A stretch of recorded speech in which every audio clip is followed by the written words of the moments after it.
నేత్ర madam welcome. శుభోదయం. Thank you sir. Sorry madam, ఇక పర్లేదు సార్. లేట్ ఇది చేసినట్టున్నాను. చాలా అవసరం సార్ యాక్చువల్ గా వీడియోస్ చేయడం. లేదు ఎందుకంటే మేడం, అంటే 20 డేస్ అటెండ్ అయ్యారు. కనీసం వాళ్ళు మనం ఏంటో తెలియకపోతే మనకు వాళ్ళు ఎవరు వస్తున్నారు అనేది మనకు వాళ్ళకి రికగ్నైజేషన్ చేయాలి.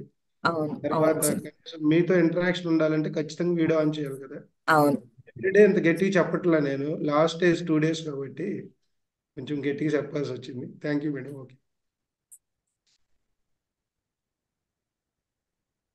Videos madam. ఆన్ చేయడం వల్ల మాస్టర్స్ మీరు మాకు చక్కగా కనెక్ట్ అవ్వగలుగుతారు, మేము మీకు చక్కగా కనెక్ట్ అవ్వగలుగుతాం. ఫిజికల్ క్లాసెస్ అనుకోండి, మేము ఓ చోట నించుంటాం, మీరు ఓ చోట కూర్చుంటారు, డైరెక్ట్ గా చూసుకుంటాము, కమ్యూనికేషన్ అన్నది జరుగుతూ ఉంటుంది. కానీ వీడియోస్ ఆన్ చేస్తున్నారా అంటే మేము ఈ విజ్డమ్ షేర్ చేయడం ఎందుకని, మీరు ఆ విజ్డమ్ వినాలని. మీరు వింటున్నారో లేదో, లేదా వింటూ ఆ కేవలం అవి చెవుల దాకా వెళ్తుందంటే ఇంకా ఏం యూజ్ లేదు అసలు. అది అర్థం అవ్వాలి అంటే అంత డీప్ గా అది మనకు వెళ్ళాలి అంటే మనము ఓ చోట కూర్చొని చక్కగా వింటున్నామా లేదా అని. వీడియో ఆన్ చేసుకోలేదు అంటే ఏమవుతుంది, మనం ఎలా వింటే ఏం లేండి, చక్కగా రెండు మూడు పనులు చేసుకుంటూ కూడా వినొచ్చు కదా అని. అప్పుడు ఎలా రిసీవ్ చేసుకోగలుగుతాం? Multitasking. జ్ఞానం రిసీవ్ చేసుకునేటప్పుడు మల్టీ టాస్కింగ్ అవసరం లేదండి. అందుకని వీడియో ఆన్ చేసుకుంటే అరే చూస్తున్నారా, సరే కూర్చుని వింటాము అన్న ఒక ఫీలింగ్ అయితే వస్తుంది. అలాగే మీకు కూడా వింటున్నది ఏం వింటున్నారో అది చక్కగా శ్రవణం మననం చేసుకోవడానికి అవుతుంది. కేవలం శ్రవణం అయితే ఏం యూస్ లేదండి, శ్రవణం అయింది మననం అవ్వాలి. ఆ శ్రవణం మననం రెండు కూడా ఖచ్చితంగా సాధ్యమవుతుందండి. అందుకని వీడియోస్ ఆన్ చేసుకోమని ఆ చెప్పడం అయితే జరుగుతూ ఉంటుంది. ఆ ప్రయత్నం చేసిన శివ సార్ కు నిజంగా నా ధన్యవాదాలను తెలియజేస్తాను నేను. కాదు మేడం, అయితే ఇక్కడ మనం కొద్దిగా అప్రిషియేటింగ్ కూడా చేయాలి. మన డే 1 నుంచి వీడియో ఆన్ చేసిన వాళ్ళు నాకు మైండ్లో ఉన్నారు. అవును వాళ్ళలో సార్. గీతా మేడం ఒకళ్ళు, తర్వాత ఆ, మన గీతా మేడం ఒకసారి గట్టిగా క్లాప్ చేద్దాం. ఎందుకంటే చెప్పింది చెప్పినట్టు చేయటం అనేది వెరీ వెరీ ఇంపార్టెంట్. తర్వాత ఒక నిమిషం ఇది చెప్పేసి మళ్ళీ నేను ఈ క్లాస్ హ్యాండ్ ఓవర్ చేస్తాను. విజయలక్ష్మి మేడం కూడా, అట్లాగే శ్రీహరి గారు గుంటూరు నుంచి, అట్లాగే చంద్రశేఖర్ గారు విజయవాడ నుంచి రెగ్యులర్గా వీడియోస్ ఆన్ చేస్తున్నారు. సో అట్లాగే మేడం గీతా మేడం వాళ్ళ మదరు, ఆమె కూడా రెగ్యులర్గా వీడియోస్ ఆన్ చేస్తున్నారు. సో వీడియోస్ ఆన్ చేసిన వాళ్ళందరూ కూడా కృతజ్ఞతలు. Thank you. Yes madam, please carry on. Sure sir. ముందుగా మన అందరి గురువు గారైన డాక్టర్ బ్రహ్మర్షి పితామహ సుభాష్ పత్రిజీ ఆత్మ చైతన్యానికి, అలాగే గురుమాత స్వర్ణమాల పత్రి అమ్మగారికి నా ఆత్మ అనంత కోటి ప్రణామాలను తెలియజేస్తూ, ఇక్కడ విచ్చేసి ఉన్న అంత ధ్యాన బాంధవులకు, యూట్యూబ్ లో వింటున్న ధ్యాన బాంధవులకు, హాస్టల్ మాస్టర్స్ కు అందరికీ కూడా నా హృదయపూర్వక నమస్కారాలను తెలియజేస్తూ, మాస్టర్స్ చక్కగా ధ్యానం చేసుకున్నాం. ధ్యానంతో పాటు జ్ఞానం, జ్ఞానంతో పాటు ముక్తి. మన రియాలిటీని మనం క్రియేట్ చేసుకోవచ్చు. ఎలా క్రియేట్ చేసుకుంటాం మన రియాలిటీని? మనం శూన్య స్థితిలో ఉన్నప్పుడు మన రియాలిటీని మనం క్రియేట్ చేసుకోవచ్చు. శూన్య స్థితి అంటే ఏంటి? మనలో ఎన్నో ఆలోచనలు, మనలో ఎన్నో డిస్టర్బెన్సెస్, ఇవన్నీ కూడా అవుతున్నాయి అంటే అది శూన్య స్థితి కాదు. ఆ శూన్య స్థితిలో లేము అంటే మనకు మనం కనెక్ట్ అవ్వలేం. అంటే మన ఆత్మ పదార్థం ఆ ఆత్మతో కనెక్ట్ అవ్వడం అన్నది ఖచ్చితంగా అవ్వదు మాస్టర్స్. మనమే ఆత్మ. మనం శరీర పదార్థం అనుకుంటాం కానీ కాదు, మనం ఆత్మ పదార్థం. ఆ సత్యాన్ని మనం కనుగొనాలి, ఆ సత్యంలో జీవించాలి, ఆ సత్యంతోనే పయనం అవ్వాలి అంటే మనం ఆ శూన్య స్థితికి చేరుకోవాలి. ఆ శూన్య స్థితిలో ఏదైనా సృష్టించుకోవచ్చు, ఏదైనా. కానీ ఏదైనా సృష్టించుకోవచ్చు అన్నప్పుడు మనం ముఖ్యంగా అడుగులు వేయాల్సింది ఈ మొత్తం విశ్వానికి ఏదైతే మేలు చేయగలుగుతుందో అలాంటివే సృష్టించాలి అన్న ఒక సత్యాన్ని కూడా మనం ఇక్కడ గుర్తుంచుకోవాలి మాస్టర్స్. ఇవన్నీ కూడా ఎలా సాధ్యమవుతాయి అంటే మన ధ్యానం వల్ల. ధ్యానం వల్ల కేవలం మనం గమనించే చిన్న చిన్న ఒక లాభాలు అనుభవాలు అంతే కాదు మాస్టర్స్, చాలా పెద్ద పెద్దవి కూడా అవుతూ ఉంటాయి. అవన్నీ కూడా గమనించగల ఎరుక స్థితిలో ఉండడం అన్నది చాలా చాలా అవసరం మాస్టర్స్. అలానే మన ఆ ఇక్కడ ఎలా అంటే maximum benefit and self benefit రెండు కూడా సైమల్టేనియస్ గా అవుతూ ఉంటుంది. కానీ మనం కాన్సన్ట్రేట్ చేయాల్సింది ముందు ధ్యానానికి రావడం అయితే మనం సెల్ఫ్ బెనిఫిట్ గురించే వస్తాము. మా హెల్త్ ఇష్యూ అనో, లేకపోతే ఇంట్లో డిస్టర్బెన్సెస్ అనో, లేకపోతే ఆ ఏదో చాలా అన్ని బాగున్నా కూడా హ్యాపీగా లేను అనో, ఇలా ఏదో ఒక రీజన్ వల్ల ధ్యానానికి వస్తాం. సెల్ఫ్ రీజనే. కానీ ప్రయాణం చేస్తూ చేస్తూ చేస్తూ చేస్తూ ఈ సెల్ఫ్ అన్నతో రిస్ట్రిక్ట్ అవ్వకూడదు.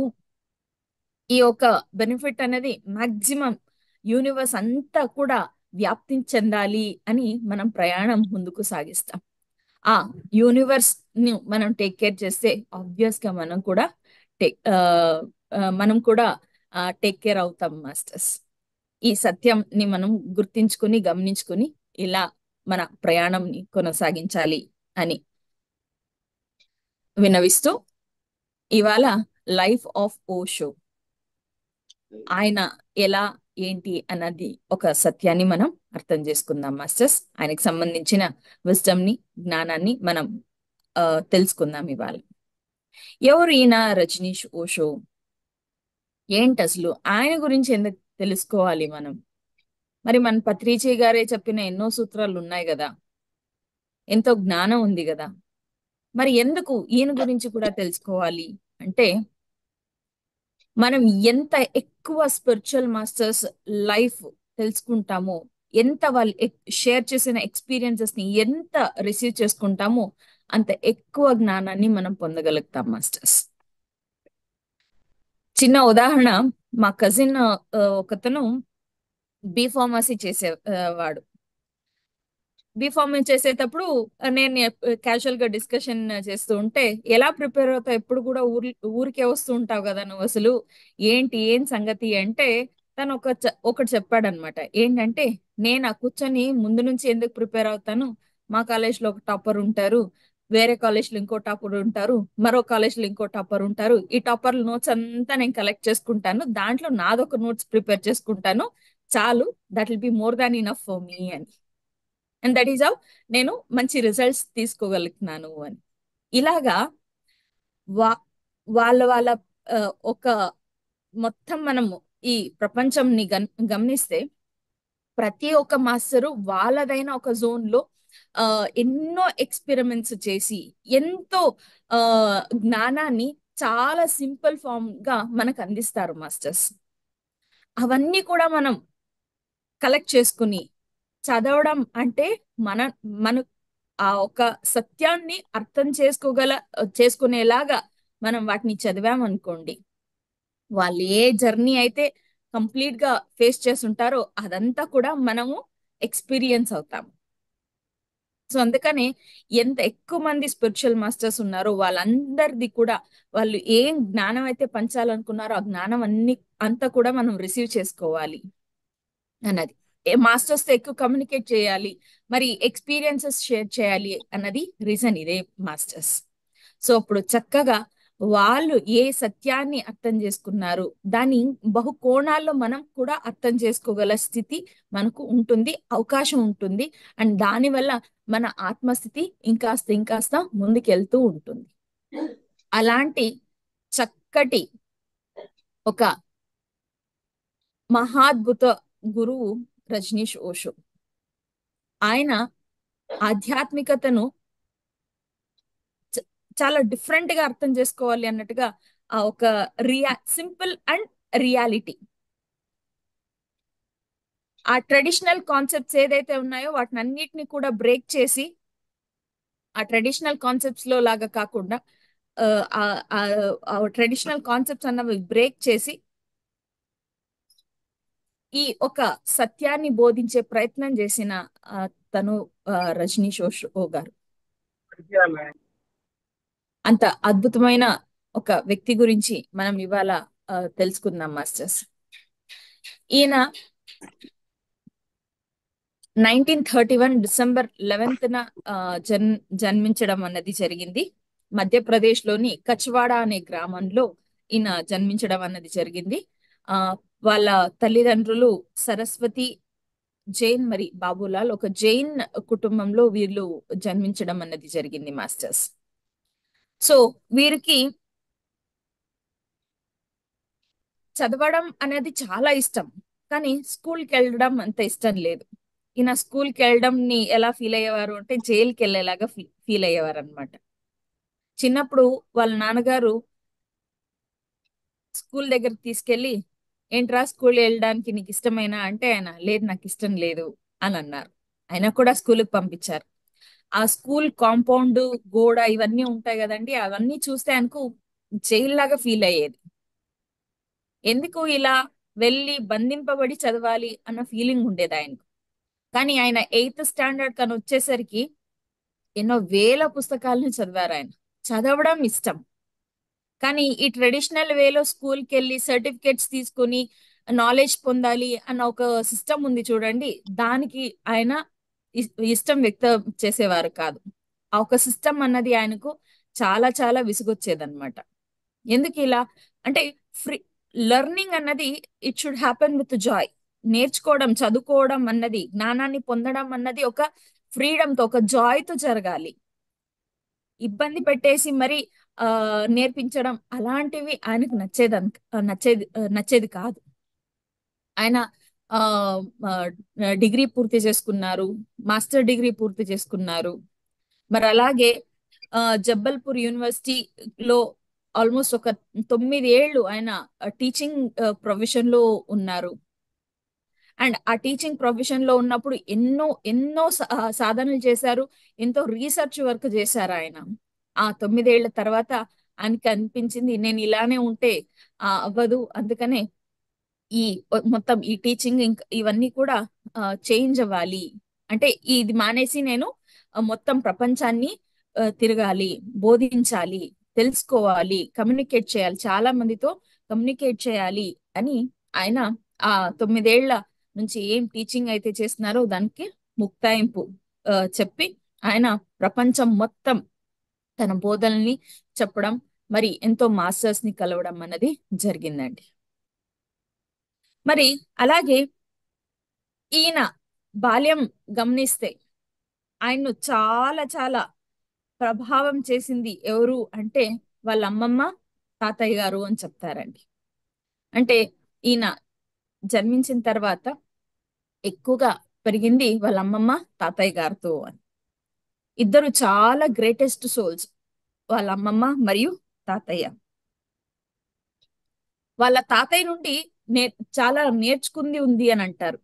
ఏం నేర్చుకున్నారు వాళ్ళ తాతయ్య దగ్గర నుంచి అంటే, వాళ్ళ తాతయ్య గారు చాలా కరుణామయి, ఉదార స్వభావి. ఎవరికైనా ఏదైనా ఇబ్బంది ఉంది అంటే వెంటనే వాళ్ళకి సహాయం చేసేలాగా, మరి ఎవరి మీద కూడా అంత కఠినంగా ఉండేవారు కాదు. చాలా కరుణామయి. అలాంటి ఒక గుణాన్ని వాళ్ళ నుండి నేను పొందాను. నిన్న మనం స్పిరిచువల్ పేరెంటింగ్ గురించి తెలుసుకున్నాం కదండి.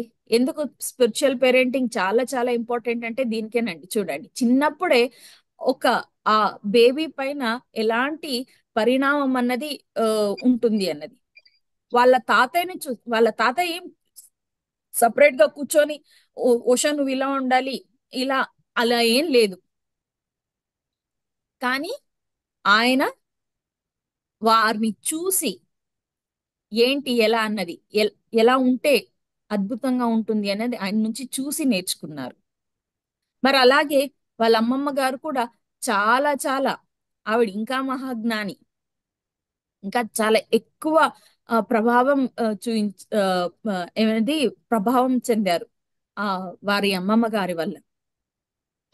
వారి అమ్మమ్మ ఎలా అంటే చాలా ఒక మొండి స్వభావం ఆమెది.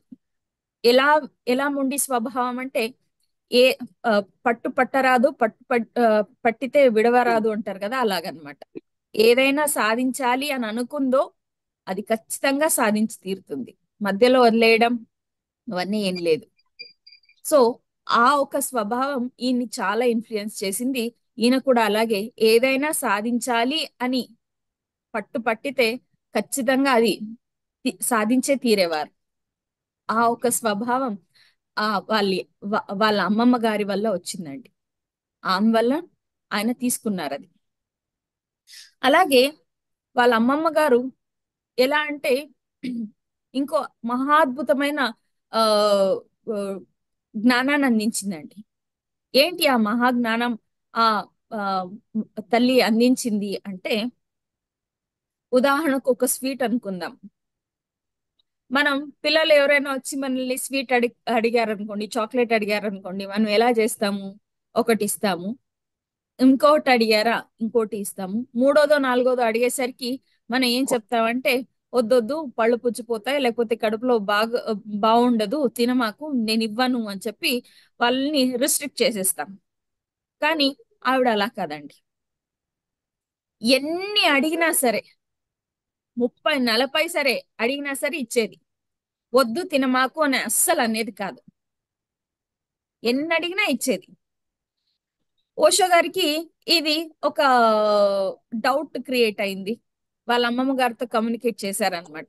ఏంటిది అసలు, నువ్వు వద్దు అన్నే అనవు, నేను ఎన్ని అడిగినా ఇస్తావు, నువ్వు ఎందుకు ఇలాగా చేస్తావు, ఏం రీజన్ ఏంటి దీని వెనకాల, అసలు నువ్వు ఆపవా, మంచిది చెడుది అని చెప్పి డిఫరెన్సియేషన్ చేసి నువ్వు ఆపవా నాకు అని అడిగితే, వాళ్ళ అమ్మమ్మ గారు అన్నారు, మంచి లేదా చెడు అన్నది నేనెందుకు చెప్పాలి, అది నువ్వే తెలుసుకోవాలి, ఆ అనుభవంతో నువ్వు తెలుసుకోవాలి.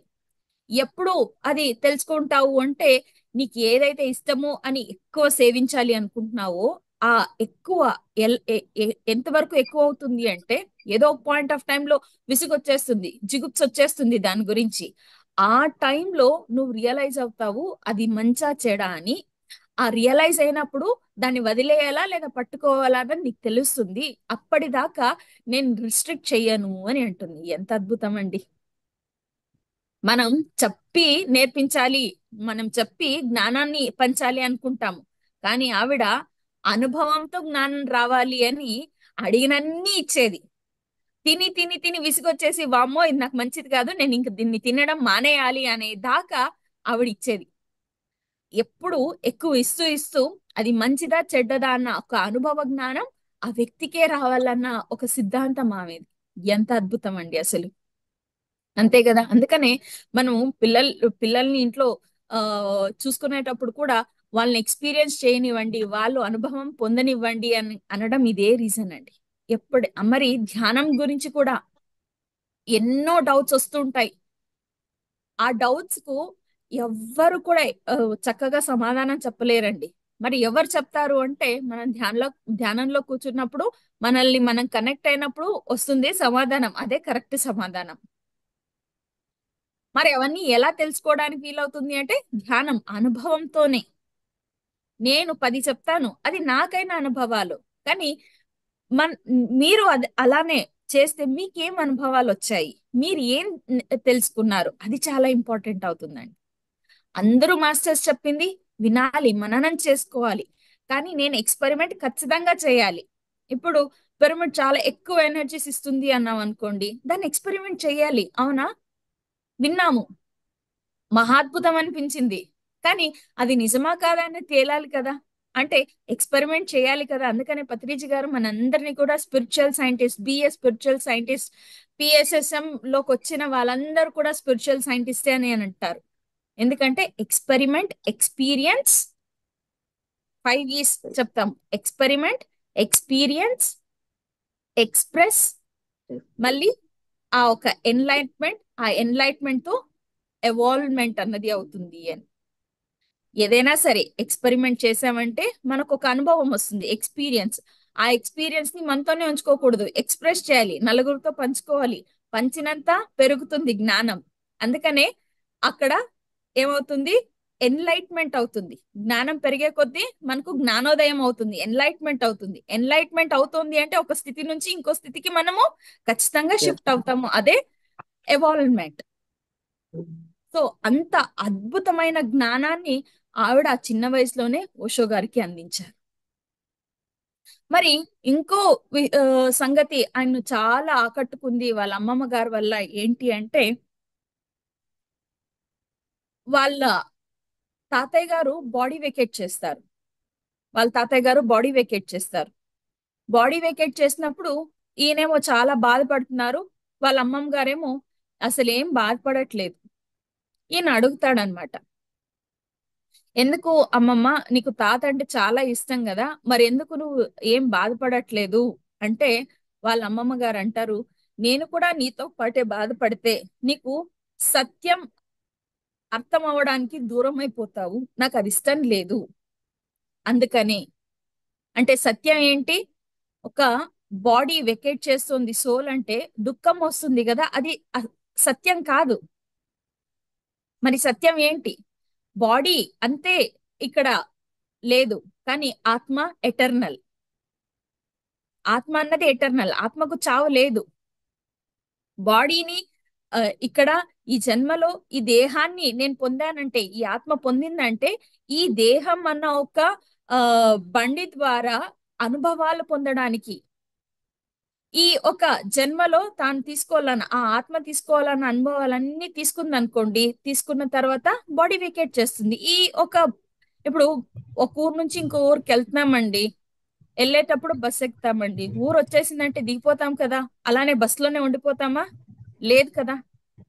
అలానే ఈ జన్మ నేను తీసుకున్నాను, ఈ జన్మలో నేను అనుభవాలు పొందాలనుకున్నాను, ఆ అనుభవాలు నేను అన్ని కూడా రిసీవ్ చేసుకున్నాను. రిసీవ్ చేసుకున్న తర్వాత నాకు ఇక్కడ అవసరం ఏముందండి, నేను బాడీ వేకేట్ చేస్తాను. ఆ సత్య దర్శనం అన్నది నీకు జరగాలి. నేను నీతో పాటు బాధపడుతూ ఉంటే ఆ సత్య దర్శనం అన్నది నీకు జరగదు అని వాళ్ళ అమ్మమ్మ గారు చెప్తారంట. మరి అలాగే వాళ్ళ తాతయ్య గారిని చూస్తూ ఉంటే లోపల నుంచి ఒక వాయిస్ వినపడుతుందంట ఓషో గారికి. ఏంటి ఆ వాయిస్ అంటే, ఏదైనా నీ కళ్ళ ముందు కనిపిస్తున్న దేహానికి ఏదైనా జరగని, నువ్వు ఎటువంటి ఇబ్బంది కూడా పడకు, దాని గురించి అసలు ఆలోచించకు, కానీ నువ్వు సాక్షి తత్వ స్థితిలో దాన్ని గమనిస్తూ ఉండు అని తన లోపల నుంచే వస్తుందంట అలాగా. కానీ క్షుణ్ణంగా పరిశీలిస్తే అదొక టిబేటియన్ మంత్రం అంట. ఎవరైనా బాడీ వేకేట్ చేసినప్పుడు టిబేటియన్లు ఈ మంత్రాన్ని అనుకుంటారంట. అలాంటి మంత్రము అసలు అవుట్ ఆఫ్ నోవేర్ ఓషో గారి లోపల నుంచి వస్తుంది. ఏంటి ఇలా ఎలా వస్తుంది అన్న డౌట్ కూడా ఆయనకు అక్కడే మొదలైందంట. ఇదంతా ఆయన బాల్యం. అలాగే ఆయన బాల్యంలో ఇంకో అద్భుతమైన ఒక ఘట్టాన్ని మనం చూడొచ్చు. ఏంటి ఆ ఘట్టం అంటే, వీళ్ళ నాన్నగారికి సారీ తాతయ్య గారికి ఓషో గారి జాతకం రాయించాలి అని అనిపించిందండి. సో సాధారణంగా ఎవరి చేతిలో పడితే వాళ్ళ చేతిలో వద్దు, ఆ, మహా మేధావులైన ఒక వ్యక్తితోనే రాయిద్దామని చెప్పి వారణాసికి వెళ్ళారు. వారణాసికి వెళ్ళి ఆ ఓషో గారి డేట్ ఆఫ్ బర్త్, టైం అవన్నీ ఇచ్చి జాతకం రాయండి అంటే, ఆయన నేను ఇప్పుడే రాయనండి, 7 ఏళ్ల తర్వాత రాస్తానండి అని అన్నారు. సరే ఇంకేం మాట్లాడకుండా రిటర్న్ వచ్చేసారు. 7 ఏళ్ల తర్వాత ఎవరైతే వారణాసిలో కలిసారో జాతకం రాయించుకోవాలని, ఆయనే ఆ, వీళ్ళ ఊరికి వచ్చారనమాట. ఊరికొస్తే ఈయన ఆశ్చర్యపోయారు. ఏంటండి, మా బాబు జాతకం అడిగితే 7 ఏళ్ల తర్వాత రాస్తామన్నారు, కానీ మీరేమో ఇక్కడ 7 ఏళ్ల తర్వాత ఇక్కడ వెతుక్కుని వచ్చేసారు, ఏంటంటే ఏంటి సంగతి అంటే, ఆయన ఆ జాతకం రాసే స్వామి అంటారంట, ఓషో గారిది చాలా అద్భుతమైన శ్రేష్ఠ ఆత్మ. ఈ శ్రేష్ఠ ఆత్మలు సాధారణంగా జన్మ తీసుకోవు. జన్మ తీసుకున్నాయంటే ఏదో ఒక కారణం వల్ల జన్మ తీసుకుంటారు. ఆ కారణం చాలా తొందరగా ఫినిష్ చేసుకొని వాళ్ళు బాడీ వెకేట్ చేసేస్తారు. అందుకనే నేను 7 ఏళ్ల తర్వాత కూడా ఈయన ఉంటారా లేదా అన్నది నేను తెలుసుకోవాలి. ఎందుకంటే తొందరగా ఏదో ఒక రీజన్ కి వస్తారో, రీజన్ తొందరగా ఫినిష్ చేసుకొని బాడీ వెకేట్ చేసి వెళ్ళిపోతారు. ఎక్కువ ఈ భూమి మీద ఉండరంట. అంత శ్రేష్ఠ ఆత్మ అయింది. సో 7 ఏళ్ల తర్వాత కూడా ఆయన ఉన్నాడు అనుకోండి, ఖచ్చితంగా ఒక మహాద్భుతం చేయడానికి, వే కారణజన్ మహాద్భుతం చేయడానికి ఆ, ఇక్కడే ఇంకా స్టే చేస్తున్నారని అర్థం. అందుకనే నేను ఆ 7 ఏళ్ళు ఆయన ఉంటాడా లేదా అని చూడాలి. అందుకనే నేను వెయిట్ చేశానండి. అని 7 ఏళ్ల తర్వాత కూడా ఉన్నాడు చూడండి, నాకు అది చాలా చాలా ఆ సంతోషంగా ఉంది. ఎందుకంటే ఆయన వల్ల పెను మార్పు ఖచ్చితంగా ఈ సమాజంలో వస్తుందండి. అలాంటి కారణానికే ఆయన జన్మ తీసుకున్నాడు అని. ఒకానొక సందర్భంలో ఓషో కూడా అంటారు, నేను దాదాపు 700 ఏళ్ళు వెయిట్ చేశాను, 700 ఏళ్ళు వెయిట్ చేశాను జన్మ తీసుకోవడానికి అని. ఇక ఇక్కడ ఇంకోటి మనం గమనించాలండి. ఏంటంటే ఎవరైతే ఎరుక స్థితిలో, ధ్యాన స్థితిలో వాళ్ళ బాడీని వెకేట్ చేసుకుంటారో వాళ్ళు వాళ్ళ నెక్స్ట్ జన్మని ఎన్నుకోవడానికి అవకాశం ఉంటుందండి.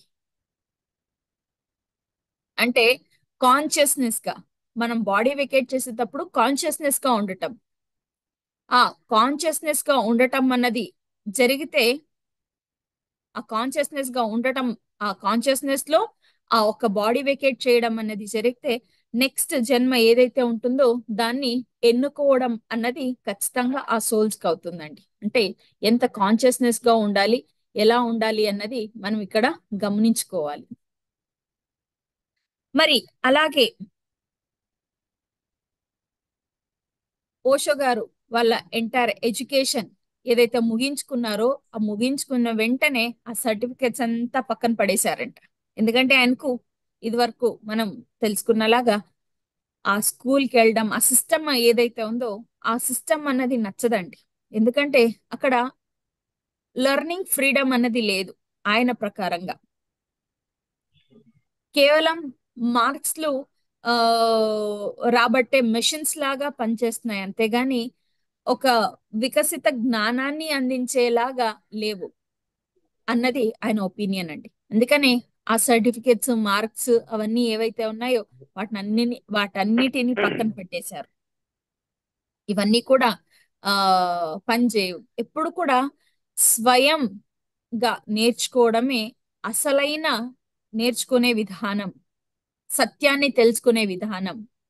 స్వయంగా నేర్చుకోవడం అంటే ప్రతిదీ కూడా క్షుణ్ణంగా ఎక్స్పెరిమెంట్ చేస్తూ అనుభవ జ్ఞానం ఏదైతే ఉందో, అనుభవ జ్ఞానం పొందేది ఏదైతే ఉందో అదే అసలైన శాశ్వతమైన జ్ఞానం పొందే విధానం అన్నది ఆయన ఖచ్చితంగా ఆయన ఆయన అలా ఫాలో అయ్యారు. అదే ఖచ్చితంగా సత్యం అని ఆయన చూపించారు, చేసి చూపించారు కూడా. అందుకనే ఇంకా స్కూల్ కి మరొకటి ఇంకోటి ఆ వాళ్ళు ఏమది ఆ ఉమ్, వెళ్ళడం అన్నది వాళ్ళ ఇంట్లో వాళ్ళ నాన్నగారు ఏమైతే చెప్పారో అలాగే వాళ్ళు వెళ్ళారు. కానీ తర్వాత వాటన్నిటిని కూడా లేదు, దీంతో కాదు, నేను ఎలా నేర్చుకుంటాను అదే, నేను స్వయంగా ఎక్స్పెరిమెంట్స్ చేస్తూ నేర్చుకుంటాను అదే చాలా చాలా ఇంపార్టెంట్ అని ఆయన ఆ ఒక లర్నింగ్ ఫ్రీడమ్ అన్నది అడాప్ట్ చేసుకున్నారండి. మరి ఈ ఒక జ్ఞానం పొందేటప్పుడు ఎలా ఉండాలి అంటే ఆ, దానిపైన ఇష్టం ఉండాలి. ఆ ఇష్టంతో నేర్చుకున్నప్పుడే దాన్ని అర్థం చేసుకోగల, లేదా అది మనలో నిక్షిప్తం అవ్వగల ఛాన్స్ అన్నది ఉంటుంది. ఇప్పుడు చూడండి, చిన్నపిల్లలకు బలవంతంగా ఆ ఎక్కాలు నేర్పిస్తూ ఉంటాము, ఇంకోటి మరొకటి. కానీ మరుసటి రోజు అడిగిన వెంటనే వాళ్ళకి అవి గుర్తుండదు. ఎందుకు గుర్తుండదు అంటే వాళ్ళు ఇష్టంతో నేర్చుకోవట్లేదు, మన బలవంతంతో ఒత్తిడితో నేర్చుకుంటున్నారు కాబట్టి. అదే వాళ్ళంతట వాళ్ళే ఇష్టంగా నేర్చుకున్నారు అనుకోండి, ఎప్పటి వరకైనా సరే అవి గుర్తుండిపోతాయి. ఆ ఒక చిన్న డిఫరెన్స్ ని ఉష గారు వ్యక్తపరుస్తున్నది. మరి అలాగే వాళ్ళ ఒక జీవన ప్రయాణంలో అనేక మంది ఇన్ఫ్లుయెన్స్ చేయడం అనేది జరిగింది. వాళ్ళు ముందుగా మనం తెలుసుకోవాల్సింది మగ్గా బాబా గారి గురించి. ఈ మగ్గా బాబా గారు ఆయనకు చాలా ఇన్ఫ్లుయెన్స్ చేశారు అని వాళ్ళు చెప్తారు. ఎక్కువ మాట్లాడేవారే కాదంట, కానీ ఆయన ఒక సాన్నిహిత్యంలో కూర్చుంటే చాలు ఎన్నో నేర్చుకున్నారు. శ్రేష్టవంతులు ఎప్పుడు కూడా మాట్లాడకపోయినా పర్వాలేదండి, కానీ వాళ్ళని గమనిస్తూనే మనం ఎన్నో తెలుసుకోవచ్చు, ఎన్నో సత్యాల్ని అర్థం చేసుకోవచ్చు. అలానే ఓషో గారు కూడా ఈయన ఒక ఆధ్వర్యంలో, ఈయన ఒక ప్రజెన్స్ లో ఎన్నో సత్యాలను అర్థం చేసుకున్నారు అన్నది చెప్తారు. ఆయన అసలు ఎవరి దగ్గర ఎక్కువ మాట్లాడేవారే కాదు. ముఖ్యంగా పెద్దవాళ్ళతో అయితే అస్సలు మాట్లాడేవారు కాదు. మాట్లాడినా కూడా చిన్న పిల్లలతో మాట్లాడేవారు. ఆ మాట్లాడటం అనేది ఓషో గారితో మాట్లాడేవారు. ఓషో వారు వాళ్ళతో మాట్లాడాలనే తెల్లవారుజామున 2ంటికే లేచి వెళ్ళిపోయారు. వెళ్ళిపోయేవారు ఆయనతో పాటు ఉండడానికి. ఆయన ఏమైనా మాట్లాడతారా? ఒకవేళ మాట్లాడకపోయినా కూడా ఆయన్ని గమనించడం వల్లే ఎన్నో సత్యాలను వాళ్ళు తెలుసుకున్నారు అన్నది ఇక్కడ వ్యక్తం చేస్తారు. దాని తర్వాత ఇంకొకరు ఆయన్ను ఇన్ఫ్లుయెన్స్ చేసింది ఎవరు అంటే పాగల్ బాబా అని. ఆయన పేరే పాగల్ బాబా. ఎందుకు పాగల్ బాబా అని పేరు పెట్టారంటే ఆ ఊర్లో వాళ్ళు ఆయన ఎప్పుడు ఎలా ఉంటారో ఎవరికి తెలిసేది కాదు. ఒక్కోసారి చాలా ఆప్యాయంగా అఫెక్షనేట్ గా అందరితో మాట్లాడితే, ఇంకొకసారి అందరినీ కూడా వినాకారణం కారణం లేకుండా కొట్టేవారంట. అందుకని ఆయన ఎప్పుడు ఎలా ఉంటారు, ఎప్పుడు వస్తారు, ఎప్పుడు వెళ్తారు ఏం తెలియదు కాబట్టి ఆయన అందరూ కూడా పాగల్ బాబా అని పిలిచేవారు. కానీ ఓషో చెప్తారు ఆయన ఎప్పుడు కూడా కారణం లేకుండా ఏది చేసేవారు కారు. ఏది చేసినా కూడా దాని వెనకాల ఒక కారణం అన్నది ఖచ్చితంగా ఉండేది. కానీ అది సామాన్యులకు అర్థమయ్యేది కాదు. ఆ కారణాలు తెలియాలి, అర్థం చేసుకోవాలి అంటే వాళ్ళు సామాన్యులుగా ఉంటే అవ్వదు. వాళ్ళు కూడా జ్ఞానంతో దాన్ని దర్శించగల శక్తి ఉన్న వాళ్ళైతే మాత్రమే వాళ్ళకి అది బోధపడుతుంది అని అనేవారు. పాగల్ బాబా గారు కూడా ఎంతో ఇన్ఫ్లుయెన్స్ ని ఓషో గారి పైన ఉంచారు అన్నది ఇక్కడ వాళ్ళు వ్యక్తం చేస్తారు. మరి అలాగే ఇంకొకరు ఎవరు అంటే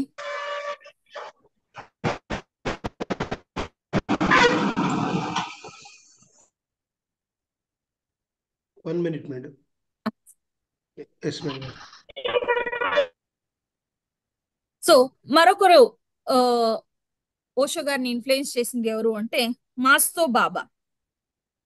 మాస్తో బాబా ఎలా అంటే అసలు కారణమే లేదు, అట్రాక్ట్ అయిపోయారు ఓషో గారు వాళ్ళకు. వాళ్ళతో ఉంటే చాలు, వాళ్ళ పక్కన ఉంటే చాలు ఎంతో జ్ఞానాన్ని పొందవచ్చు అన్న ఒక సత్యాన్ని వాళ్ళు అర్థం చేసుకున్నారు. చాలా అంటే చాలా అట్రాక్ట్ అయ్యారు. అసలు కారణమే తెలియదు కానీ అట్రాక్ట్ అయ్యారు వాళ్ళు. అండ్ ఎప్పుడు కూడా ఈ ప్రేమ అన్నది ఉంటుంది చూడండి. ఆ ప్రేమ అంటే విపరీతమైన ప్రేమ మాస్తో బాబా గారి పైన. ఎవరికి? ఓషో గారికి. ఆయన ఓసారి ఉన్నట్టుండి కనుమరుగయ్యారు. ఆయన కనిపించకపోయినా సరే, ఎక్కడున్నా సరే, ఆయన మళ్ళీ కనిపించినా సరే కనిపించకపోయినా సరే ఆయన పైన నాకున్న ప్రేమ ఎప్పటికీ కూడా తగ్గదు అని ఓషో గారు అంటారు. ఆయనతో పాటు ఉంటే చాలు ఎన్నో ఎన్నో సత్యాల్ని ఆయన అర్థం చేసుకున్నారు, తెలుసుకున్నారు. అండ్ ఇదే సందర్భంలో ఓషో గారు చెప్తారు ఎప్పుడు కూడా ప్రేమ అన్నది నిబంధనలకు లోను పడదు. Love is unconditional and love comes with no reasons. ఏ కారణాల వల్ల ప్రేమ అన్నది రాదు. ప్రేమ అన్నది కారణాలతో వచ్చిందంటే అది అసలు ప్రేమే కాదు. ఎవ- ఆ ఆ ఒక సత్యాన్ని ఓషో గారు ఈ సందర్భంలో వ్యక్తం చేస్తారు. మరి ఓషో గారిని మనం ఎలా అంటే ఓషో గారు మనం ఏదైతే ఈ ట్రెడిషనల్ ప్రాక్టీసెస్ అయితే ఉన్నాయో, మనం ఏవైతే అనుకున్నామో వాటినన్నిటినీ కూడా ఆ సంఖ్యలు ఏవైతే ఉన్నాయో ఆ సంఖ్యల్ని తెంపేస్తేనే, ఆ ఫ్రీడమ్ అన్నది ఉంటేనే ఖచ్చితంగా ఏదైనా సరే ఎక్స్పెరిమెంట్ ద్వారా ఆ జ్ఞానాన్ని పొందడానికి వీలవుతుంది. మనం ఏవైతే ఇన్ని ఏళ్ళు అనుకుని వచ్చామో ఇలా ఉంటేనే ఇది జరుగుతుంది, అవన్నీ కూడా ఏవైతే ఉన్నాయో అవన్నీ కూడా బ్రేక్ చేసేయాలి అన్నది చెప్తారు. అలా ఉంటేనే సత్య సాక్షాత్కారం అన్నది అవ్వగలుగుతుంది అని అంటారు. ఎలా అంటే ఇప్పుడు ఏదైనా ఒక డిసిషన్ తీసుకోవాలనుకుందాం అనుకోండి. ఫర్ ఎగ్జాంపుల్, ఆల్రెడీ మనలో కొన్ని అనుకుని ఉంటాము. అలా అనుకున్నప్పుడు మనం ఏదైతే ప్రిజుడైజ్ గా అనుకున్నామో అలానే వెళ్తాం. అంతేగాని సత్యాన్ని దర్శించగల ఒక లేదా దానికి సరిపోయే కరెక్ట్ డిసిషన్ తీసుకోవడానికి మనకు అవ్వదు. ఎందుకంటే ఆల్రెడీ దాని గురించి ఏదో ఉంది తల్లో, అందుకని. కానీ ఇవన్నీ తీసేసాం అనుకోండి, అప్పుడు యాక్చువల్ గా ఏమి ఎలాంటి డిసిషన్ తీసుకోవాలన్న ఒక క్లారిటీ మనకు వస్తుంది. సో అదే ఇలాగేనే మనం ఆధ్యాత్మికలో ప్రయాణం చేయాలనుకున్నాము, ఆధ్యాత్మికలో మనం ఎదుగుదల చూడాలనుకుంటున్నాము. ఆధ్యాత్మిక వేరు, భౌతికం వేరు కాదండి. కానీ మనం ఆ ఒక ప్రయాణాన్ని కొనసాగించాలి అన్నప్పుడు మనం ముందుగా మన సొసైటీ లేదా మన కల్చరు ఇవన్నీ కూడా మనం ఈ ప్యాటర్న్ లోనే ఇలానే ఉండాలి, ఇలా ఉంటేనే లైఫ్ అన్న ఆ, ఒక ప్యాటర్న్ ఎస్టాబ్లిష్ చేసుకున్నాం కదండి. ఆ ప్యాటర్న్ ని మనం బ్రేక్ చేస్తేనే కంప్లీట్ గా చేయడానికి లేదా 360 డిగ్రీలో ఎక్స్ప్లోర్ చేయడానికి, 360 బహుకోణాల్లో జ్ఞానాన్ని పొందడానికి వీలవుతుంది అని ఓషో గారు అంటారండి. దీనికి సంబంధించినలాగా ఆయన కొన్ని చాలా వరకు చెప్పారు. ఆల్మోస్ట్ ఆయన 600 సిద్ధాంతాల్ని తెలియజేశారు. 600 సిద్ధాంతాలు 30 భాషల్లోకి ట్రాన్స్లేట్ అయ్యాయండి. సో దాంట్లో కొన్ని ఇవాళ నేను మీ దగ్గర షేర్ చేసుకుంటానండి. ఆయన బాల్యం గాని ఆయన ఒక లైఫ్ గాని మనం చూసినట్టయితే ఎన్నో నేర్చుకోవచ్చు. ఇప్పుడు ప్రేమ అన్నది అన్కండిషనల్ అనడం గాని, లేదా చదువు అన్నది ఫ్రీడమ్ తో అన్నది ఉండాలి, జ్ఞానం పొందడం ఫ్రీడమ్ తో ఉండాలనడం గాని, ఆ మరి ఏది జరిగినా కూడా మనం సాక్షి తత్వ స్థితిలో గమనించాలి అన్నదాన్ని అని గాని, ఇవన్నీ కూడా ఆయన చెప్పిన మహాద్భుతమైన జ్ఞాన సూత్రాలని మనం తెలుసుకోవాలండి.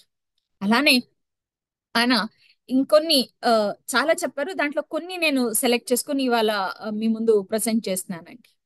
సో ఏంటి మొదలు అన్నది, ఆయన I live my life on 2 principles. నేను నా జీవితాన్ని 2 సిద్ధాంతాలతో జీవిస్తాను. ఏంటి ఆ సిద్ధాంతాలు అంటే, మొదటిది I leave as if today was the last day. అంటే నేను జీవించడం ఏదైతే జరుగుతుందో ఇవాళే లాస్ట్ డే, ఇంకా నాకు అసలు ఆ ఆ, నిన్న లేదు రేపు లేదు, ఇవాళ లాస్ట్ అన్నలాగా నేను జీవిస్తాను. ఎందుకు ఇలా జీవించాలి అంటే, మనం ఎప్పుడు కూడా ప్రజెంట్ కాకుండా పాస్ట్ మళ్ళీ ఫ్యూచర్ లో టైఅప్ అయిపోయాం అనుకోండి, ప్రజెంట్ లో జీవించడానికి అవ్వదు. మనము సత్యదర్శనం చేసుకోవాలంటే ఖచ్చితంగా ప్రజెంట్ లో ఉండడం చాలా చాలా అవసరం అండి. ప్రజెంట్ లో ఉంటేనే అది అవుతుంది. కానీ నేను పాస్ట్ కు ఫ్యూచర్ కు హుక్ ఆన్ అయ్యానంటే ఇప్పుడు ఏం జరుగుతుందో నేను గమనించగల ఎరుక స్థితిలో నేను ఉండలేనండి. అందుకని ప్రజెంట్ లో ఉండడం చాలా చాలా అవసరం. అందుకని ఆ, ఓషో గారు అంటారు, ఇదే ఆఖరి రోజు, నేను ఇదే ఆఖరి రోజు అన్నట్టుగా జీవిస్తాను. అంటే ఇదే ప్రెసెంట్, నాకు ఇంకా పాస్ట్ లేదు ఫ్యూచర్ లేదు, అలా నేను జీవిస్తాను అని అంటారు. ఎంత అద్భుతం అండి అసలు. పాస్ట్ లో జీవిస్తే డిప్రెషన్ వచ్చేస్తుంది, ఆలోచించి ఆలోచించి ఆలోచించి. ఫ్యూచర్ గురించి ఎక్కువ ఆలోచిస్తే యాంగ్జైటీ వస్తుంది, అమ్మో ఏమవుతుందో. డిప్రెషన్ యాంగ్జైటీ వచ్చిందంటే చాలా బీపీ షుగర్లు వెంటనే వచ్చేస్తాయి. భోగి వచ్చింది కదా, ఇంజన్ ఖచ్చితంగా వచ్చేస్తాయి అన్నమాట. ఎందుకంటే అవన్నీ మనకు చక్కగా ప్రజెంట్ లో జరుగుతున్న ప్రతిదీ కూడా ఎరుకగా గమనిస్తున్నాం అంటే ఎంత అద్భుతమైన జ్ఞానం మనం పొందుతామండి. అంతే. ఎంత సింపుల్ గా చెప్పారు చూడండి. I live my life as if today is the last day. అలా మనం అడాప్ట్ చేసుకున్నామంటే ఎంత అద్భుతంగా మనం ఉండవచ్చు. మరి ఇంకో సిద్ధాంతం ఏంటి అంటే, I live as if I'm going to live for ever. ఇవాళే ఆఖరి రోజు నాకు, కానీ ఇవాళ రోజు నేను ఏం జీవిస్తానో ఇది ఎప్పటికీ ఉండేలాగా నేను జీవిస్తాను. ఫర్ ఎవర్, ఎప్పుడు, ఎటర్నల్. ఇంకా అసలు ఎంత అద్భుతం అంటే, ప్రజెంట్ లో లోతుగా ప్రతి ఒక్కటి క్షుణ్ణంగా అర్థం చేసుకోగల, అంటే ఇంకా చెప్పాలి అంటే కంప్లీట్నెస్ అని చెప్పొచ్చండి. ఆ కంప్లీట్నెస్ అన్నది అనుభవిస్తూ నేను జీవిస్తాను. ఎంత అద్భుతం అండి. అంటే ఇక్కడ చూడండి, మనం చాలా వరకు ఏం చేస్తాము, ధ్యానం చేయాలి, ధ్యానం చేసేటప్పుడు ఎటువంటి ఆలోచనలు రానియకుండా చూసుకుందాం అని అనుకుంటాము. కానీ ధ్యానం చేసేటప్పుడే మనకు ఎన్నెన్నో వచ్చేస్తాయి. కొన్ని సందర్భాల్లో మనకు అవి రాకపోయినా కూడా గుర్తు చేసుకుని ఆ ఆలోచనలు రప్పించుకుంటాం. అది కంప్లీట్నెస్ ఎలా అవుతుందండి? ధ్యానం చేస్తూ ఉంటాము, శ్వాస మీద గమనం ఉంచండి అంటే వంటింట్లో ఎన్ని విజిల్ వేస్తుందా అని గమనిస్తాం మనం. కుక్కర్ శ్వాసను గమనిస్తాం, మన శ్వాసను గమనించండి అంటే జరుగుతుంటాయంటే ఇవన్నీ కూడా. ఎప్పుడు కూడా ఆ కంప్లీట్నెస్ అన్నది ఉండాలి. ఆ కంప్లీట్నెస్ ఉంటేనే మనం ఆ ఒక ప్రతి చిన్న చిన్న వాటిని కూడా చక్కగా గమనించగల శక్తిని మనం పొందుతాం. ఎంత అద్భుతమైన సిద్ధాంతం అండి. I live as if today was the last day. I live as if I'm going to live for ever. మరి అలాగే ఇంకా ఇంకో ఓ విచారం అంటే ఇంకో సిద్ధాంతం ఏంటంటే, love the person but give them total freedom. వ్యక్తిని ప్రేమించండి, కానీ ఆ వ్యక్తికి స్వతంత్రాన్ని ఇవ్వండి. మనం చాలా వరకు ఎక్కడ ఇబ్బందులు వస్తాయంటే, నేను ఇష్టపడ్డా కదా, నేను ప్రేమించా కదా, నేను చెప్పినట్టే ఉండాలి, నేను చెప్పిందే చేయాలి. ప్రేమ అన్నది కేవలం మనకు వచ్చే పార్ట్నర్ అలానే కాదండి. మన పిల్లల పైన ప్రేమ అవ్వచ్చు, మన తల్లిదండ్రుల పైన ప్రేమ అవ్వచ్చు, మన రిలేటివ్స్ పైన ప్రేమ అవ్వచ్చు, మన స్నేహితుల పైన ప్రేమ అవ్వచ్చు. ఆ రిలేషన్ మనము హోల్డ్ చేస్తున్నామంటే ఆ ప్రేమ ఉండడం వల్లే హోల్డ్ చేస్తున్నాము. ప్రేమ లేదంటే ఎలా హోల్డ్ చేయగలుగుతాం మరి? అంతే కదా. ఆ ప్రేమను అందించండి, కానీ స్వతంత్రాన్ని కూడా ఇవ్వండి. నేను ప్రేమిస్తున్నాను కదా, నా పిల్లలు నేను ఎలా చెప్తే అలా ఉండాలి. వాళ్ళకి స్వేచ్ఛ ఎక్కడ ఉందండి మరి? వాళ్ళ జీవితం కూడా మీకు నచ్చినట్టే జీవించేస్తే ఇంకా వాళ్ళు జీవించడం ఎలా అండి? అంతే కదా. అందుకనే ప్రేమించాలి, కానీ స్వాతంత్రాన్ని ఇవ్వాలి. అలాగే దీని తోడు ఆయన ఇంకో మాట కూడా అంటాడు. ఏంటంటే, love the person but make it clear from the beginning that you won't cell your freedom. వ్యక్తిని ప్రేమించండి, కానీ ముందు నుంచే, మొదటి నుంచే ఆ వ్యక్తికి అర్థమయ్యేలా చేయండి. ఏంటంటే, మీ స్వతంత్రాన్ని మీరు అమ్మడానికి పెట్టలేదని అంటారు. అంటే ప్రేమ అన్నది ఆ వ్యక్తికు స్వతంత్రం అన్నది ఉండాలి, సైమల్టేనియస్ గా అలాగే మనకు కూడా ఆ స్వాతంత్రం అన్నది ఉండాలి. అంటే ఇద్దరు కూడా ప్రేమించే వాళ్ళు, ప్రేమించబడే వాళ్ళు ఇద్దరు కూడా స్వతంత్రులుగా ఉండాలి. అది ముందు నుంచే స్పష్టంగా ఉండాలి అన్నది చెప్తారు. ఎంత అద్భుతం అండి. అంటే ఇక్కడ మనము ఇది ఎలా గమనించవచ్చు అంటే, పిల్లలు ఏం అడిగినా చేసేస్తాం. మరే మా పిల్లలండి, వాళ్ళు ఏం అడిగినా మనం చేయకపోతే ఎలాగండి? నేను చేయ వాళ్ళు అడిగినట్టు మనం చేయలేదంటే వాళ్ళు ఇబ్బంది పడిపోతారండి. వాళ్ళ కోసం ఏమైనా చేస్తామండి. అక్కడ మీ ఫ్రీడమ్ ఇక్కడ ఏమైంది? ఏదో పాయింట్ ఆఫ్ లో ఆ ప్రేమ అని ఆ, ఆ, ఒక వ్యక్తపరిచే దాంట్లో మనకు మనమే తెలియకుండా మనల్ని కోల్పోతూ ఉంటాం. అంటే అక్కడ మన స్వాతంత్రాన్ని మనం కోల్పోతున్నాం. అది తప్పు. వాళ్ళకు స్వతంత్రాన్ని ఇవ్వాలి, మనం కూడా మన స్వతంత్రాన్ని కోల్పోకుండా ఆ ప్రేమను అందింపబడాలి, ప్రేమను పంచాలి. అక్కడ ఫ్రీడమ్ అన్న ఒక స్వాతంత్రం అన్నది ఎగ్జిస్టెన్సీలో ఉందంటే ఆ ప్రజెంట్ మూమెంట్ లో ఉండగలుగుతాము. ఆ ప్రజెంట్ మూమెంట్ లో మనం ఉండగలిగినట్టయితే స్- మనం చక్కగా ఆ ఒక ఎరుక స్థితిలో ఉంటూ, ఆ సాక్షి తత్వ స్థితిలో ఉంటూ ప్రతి దాన్ని గమనించే శక్తి మనలో ఉంటుందండి. అందుకని నేను ఓషో గారు ఆ ట్రెడిషనల్ ప్రాక్టీసెస్ అన్నిటిని బ్రేక్ చేసేస్తారు. బ్రేక్ చేస్తేనే స్పిరిచువాలిటీ అన్నది చక్కగా ఎవాల్వ్ అవుతుంది అన్నది ఆయన ఆ, చాలా చక్కగా నమ్మిన ఒక ఆ, సిద్ధాంతం ఆయన. అందుకనే మనం ముందుగా ఏవైతే ఎస్టాబ్లిష్ అయ్యాయో మనలో అవన్నీ కూడా బ్రేక్ చేసేసుకోవాలి. బ్రేక్ చేస్తూ థింక్ డిఫరెంట్ అని అంటాం. పర్సనాలిటీ డెవలప్మెంట్ క్లాసెస్ అప్పుడప్పుడు ఏమైనా చెప్తుంటే think different, think out of the box అంటూ ఉంటారు కదా. అంటే మీరు నార్మల్ గా ఆలోచించే విధానంగా కాదు, కొంచెం డిఫరెంట్ గా, పాత పద్ధతులన్నీ మానేసి కొత్తగా నూతనంగా ఆలోచించే శక్తి, గమనించే శక్తి మనలో పెంపొందించుకోవాలి. మరి అలాగే ఇంకొకటి ఏంటంటే, it is beautiful to be alone. ఒంటరిగా ఉండటం చాలా అద్భుతమైంది. It is beautiful to be alone. It is also beautiful to be in love, to be with people. చూడండి, ఒక్కరే ఉండటము చాలా అద్భుతమైంది. అలాగే వ్యక్తులతో ప్రేమను పంచడం కూడా అంతే అద్భుతమైంది. They are complementary, not contradictory. వ్యక్తులతో ప్రేమ అన్నది పంచుతాం కదా, అది కాంప్లిమెంటరీనే కానీ కాంట్రడిక్టరీ కాదు అని. అంటే ఏంటి ఇక్కడ అంటే, మనం సాధన చేసేటప్పుడు మనం సాధన చేసేటప్పుడు మనం ఒక్కరే ఉండటం చాలా చాలా అద్భుతమైంది, చాలా అంటే చాలా అద్భుతమైంది. అలాగే వ్యక్తులతో మనం పరిచయం మాట్లాడుతుంటే అప్పుడు వాళ్ళ నుంచి మనం ఏదైతే జ్ఞానం పొందుతామో అది కూడా మనకు ఎంతో ఎంతో సహాయం చేస్తుంది. అంటే ఇక్కడ ఇంకా సింపుల్ గా ఎలా అర్థం చేసుకోవాలి అంటే, ఇప్పుడు మనం ఇంతమంది ఆ సెషన్ లో ఉన్నాం, దాదాపు 73 మంది సెషన్ లో ఉన్నాము. ఆ, 73 మంది ఆ, నేను చెప్పింది వింటున్నారు, మీరు చెప్పింది నేను వింటాను. ఎన్ని విచారాలు అసలు ఆ, చర్చింపబడతాయి. ఇవన్నీ కూడా నేను రిసీవ్ చేసుకోవాలి. రిసీవ్ చేస్తూ అలాగే నేను నా ఇండివిజువల్ సాధనని కూడా చేయాలి. అప్పుడు మీ నుండి నేను తీసుకున్న జ్ఞానం నాకు కాంప్లికేటరీ ఎలా అవుతుంది, కాంప్లిమెంటరీ అవుతుంది గాని.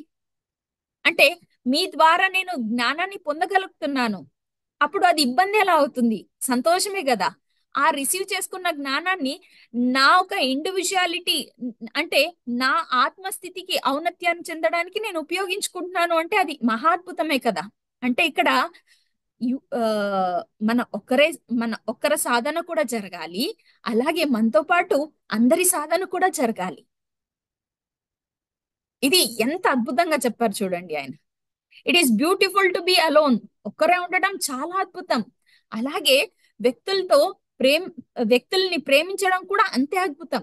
ఎందుకంటే వ్యక్తులు ఎప్పుడు కూడా ఇబ్బంది కాదు, వాళ్ళు చాలా అద్భుతము అని ఇక్కడ చెప్పారండి. ఎంత అద్భుతంగా చెప్తున్నారండి. ఇవన్నీ కూడా అర్థం చేసుకోవడానికి మనం నో జడ్జిమెంట్స్ నో కంప్లైంట్స్ అని పత్రిజీ గారు అంటారు. ఎప్పుడు కూడా ఏదైనా మనం వింటున్నాము చూస్తున్నాము అంటే కంప్లైంట్స్ ఉండకూడదు, జడ్జిమెంట్స్ ఉండకూడదు. అప్పుడే అవన్నీ కూడా మనం అర్థం చేసుకోగల స్థితిలో, ఆ జ్ఞానాన్ని రిసీవ్ చేసుకోగల స్థితిలో ఉంటామండి. ఇది చాలా చాలా ఇంపార్టెంట్. మరి అలాగే ఇంకొక సిద్ధాంతం ఏంటి అంటే, the greatest fear in the world is the opinion of others.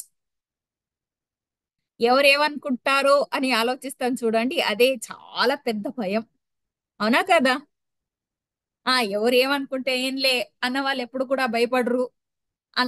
అలా అనుకున్న వాళ్ళకి ఎప్పుడు కూడా ఏ ఇబ్బందులు ఉండవు. అలా అనుకున్న వాళ్ళు ఎప్పుడు కూడా దేని గురించి ఆలోచిస్తూ ఆగిపోరు, ముందుకు దూసుకెళ్తూ ఉంటారు. అందుకని ఈయన అక్కడ అంటారు, ఎవరు ఏమనుకుంటారా అన్న ఒక ఆలోచన ఉంది చూడండి, అదే ది గ్రేటెస్ట్ ఫియర్. అదే అత్యంత అత్యంత ఒక భయాన్ని అందించే ఒక విషయం.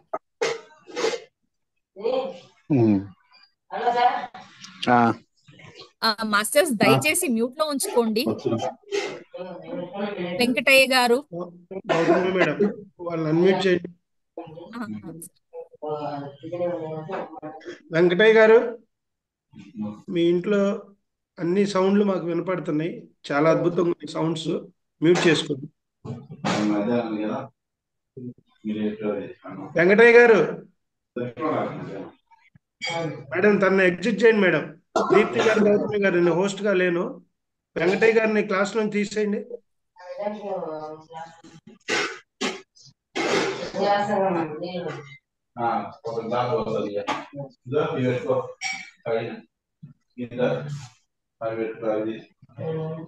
వెంకటయ్య గారు, దీప్తి మేడం, గౌతమి గారు, చూస్తున్నానండి, ఒక్క నిమిషం చేసేస్తున్నాను. తీసేయండి తన్ని.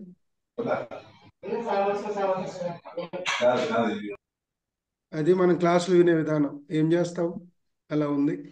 ఓకే మేడం, చేశానండి. Thank you madam.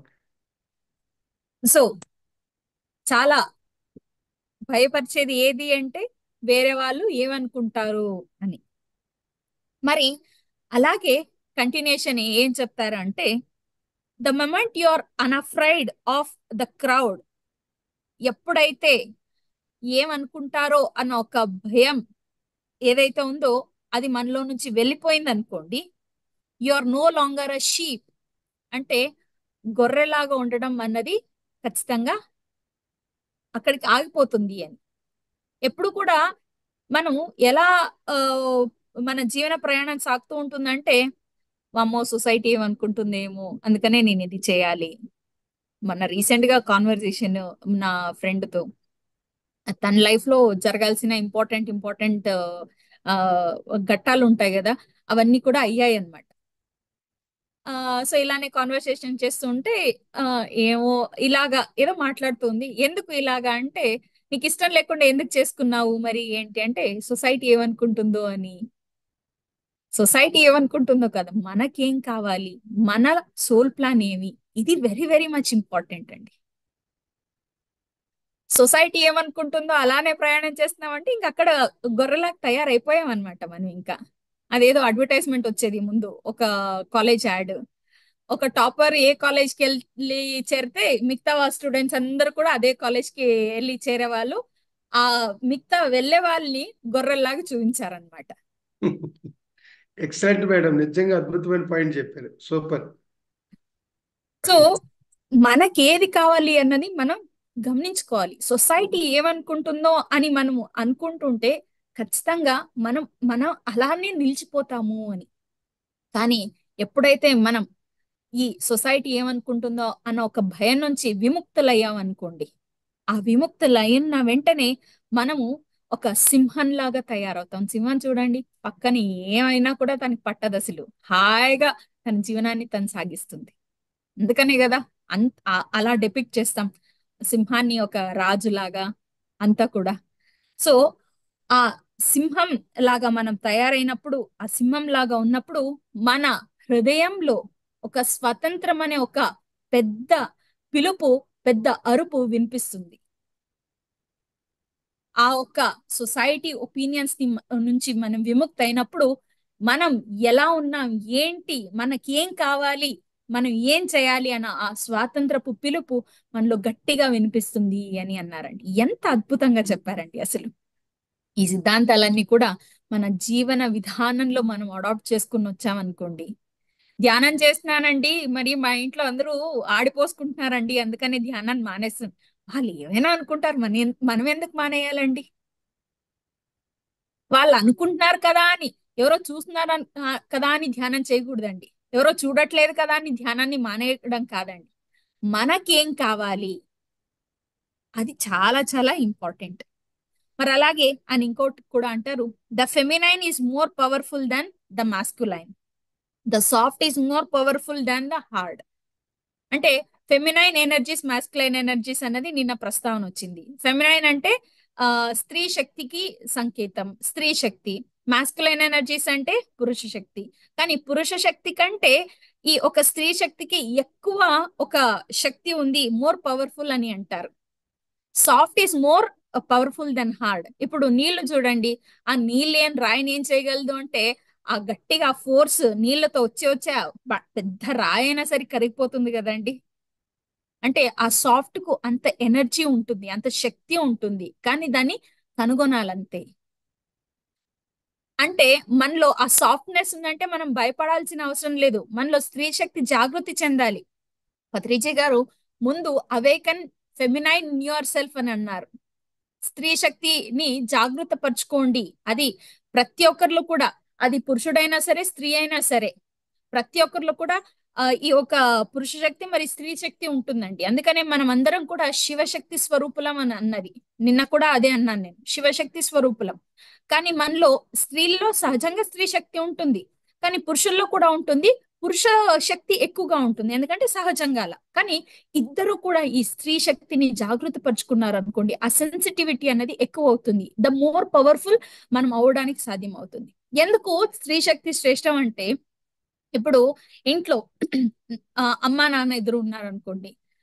నాన్న ఇల్లు కట్టాలి అని ఒక డెసిషన్ తీసుకుంటారు. ఫర్ ఎగ్జాంపుల్, నేను ఇల్లు కడదాం అనుకుంటున్నారు అని అంటారు నాన్నగారు.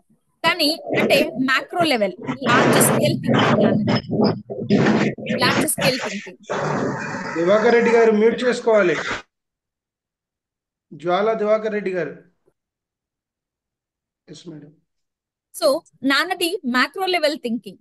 కానీ అమ్మ ఇల్లు కడదాం అనుకుంటున్నారా, సరే అయ్యింది, కానీ ప్రతి ఒక్కరి అవసరం పూరించాలి, ఎవరెవరికి ఏదేది కావాలో ఆ ఇంట్లో అన్ని లభ్యమయ్యేలాగా ఇల్లు కట్టాలి, మైక్రో లెవెల్ థింకింగ్.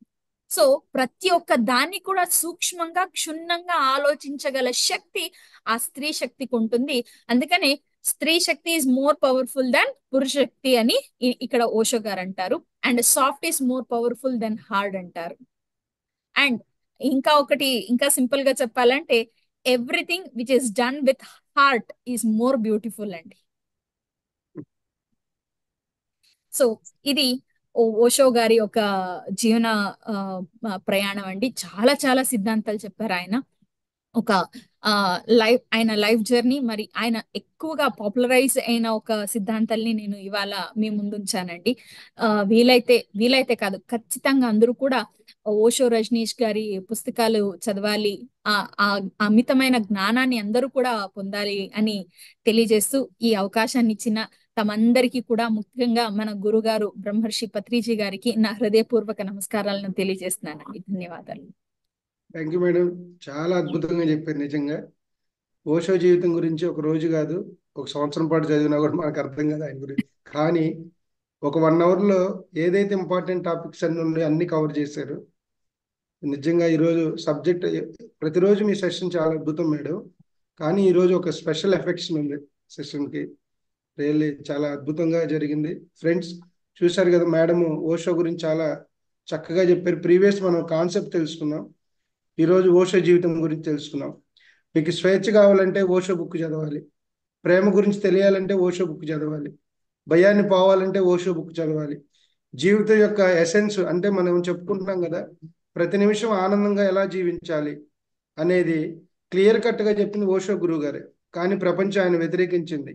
ఇది ప్రతి యుగంలో జరుగుతూనే ఉంది. బుద్ధుడి కాలంలో బుద్ధుడిని వ్యతిరేకించాం, జీసస్ కాలంలో జీసస్ని వ్యతిరేకించాం, వీరబ్రహ్మేంద్ర స్వామి కాలంలో వీరబ్రహ్మేంద్రని వ్యతిరేకించాం. ఎందుకు వ్యతిరేకిస్తున్నామంటే సత్యం వేరు, జీవితం వేరు, ధర్మం వేరు. ధర్మాలకు లోబడి కొంతమంది జీవిస్తూ ఉంటారు, సత్యానికి లోబడి కొంతమంది జీవిస్తూ ఉంటారు. ఈ రెండండి కాంట్రాక్షన్ అనమాట. సో దానివల్ల ప్రతి ఒక్క గురువు ఈ భూమి మీదకి దిగిన టైంలో ఇప్పుడు బ్రహ్మర్షి పితామహ పత్రిజీ ఎంతో మంది వ్యతిరేకించారు.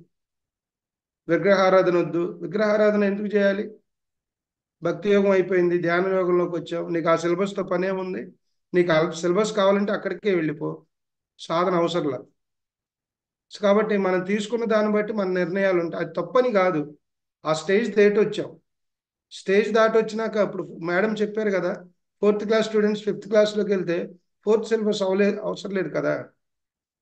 సో కాబట్టి ఇది మనందరి అదృష్టం. నిజంగా ఇటువంటి సత్సంగాల్లో పాల్గొనటం, సాధన చేసుకోవటం, అన్నిటికన్నా ముఖ్యం క్లారిటీ. మేడం ఇప్పుడు అదే చెప్పారు, ఎవరో ఏదో అనుకుంటున్నారని మీరు బాధపడద్దు, మీ గురించి మీరు ఆలోచించుకోండి, మీకు ఏం కావాలో మీరు ఆలోచించుకోండి, మీకు కావాల్సినంత మీరు తృప్తిగా జీవిస్తున్నారు లేదు మీరు ఆలోచించుకోండి. ఇది లైఫ్లో very very very very important. ఈ క్లారిటీ లేకుండా మనం ఎన్ని సాధన చేసినా, ఎన్ని పుస్తకాలు చదివినా, ఎంతమంది ఇటు మహాగురువులు కలిసినా కూడా మాస్టర్ నిరుపయోగం. ఫస్ట్ మనకు మనం క్లారిటీ ఉండాలి. అర్థమైందా? సో అది ఫ్రెండ్స్. ఇప్పుడు మేడం నేత్ర మేడం, మీరు టైం ఇస్తే పత్రి సార్ మెసేజ్ ఒకటి ఉంది, ఒక 3 minutes ప్లే చేయండి, ఓకే కదా? సరే. Thank you. సో ఈరోజు గురువు గారి యొక్క చిన్న మెసేజ్ మనం తీసుకుందాం.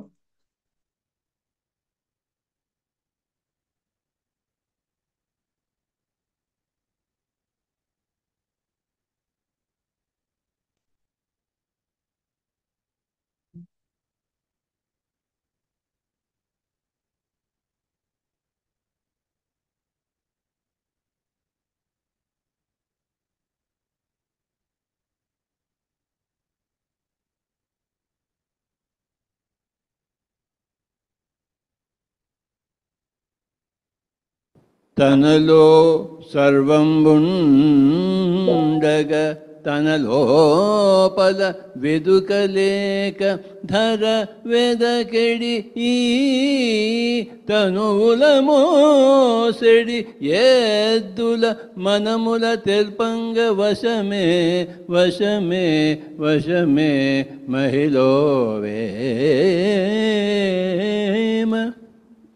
మనలో అన్నీ ఉన్నాయి, మన లోపల మనం వెతుక్కోవాలి, దాని పేరే ధ్యానము. ఆవిడ గిరిజారాజన్ గారు తన లోపల అన్నీ వెతుక్కుంది. ఆవిడే తన గత జన్మలను చూసుకుంది, మహాత్మా గాంధీతో మాట్లాడింది, 20 సంవత్సరాల నుంచి ధ్యానం చేస్తుంది ఆవిడే. మైసూర్లో కలిసింది నాకు, ఈరోజు మీరు హోస్టల్లో కలిశారు. తనలో సర్వం ఉండగా తన లోపల వెదుకలేక ధర వెదకెడి ఈ తనువుల మోసెడి ఎద్దుల మనముల తెల్పంగ వశమే వశమే వశమే మహిళ వేమ.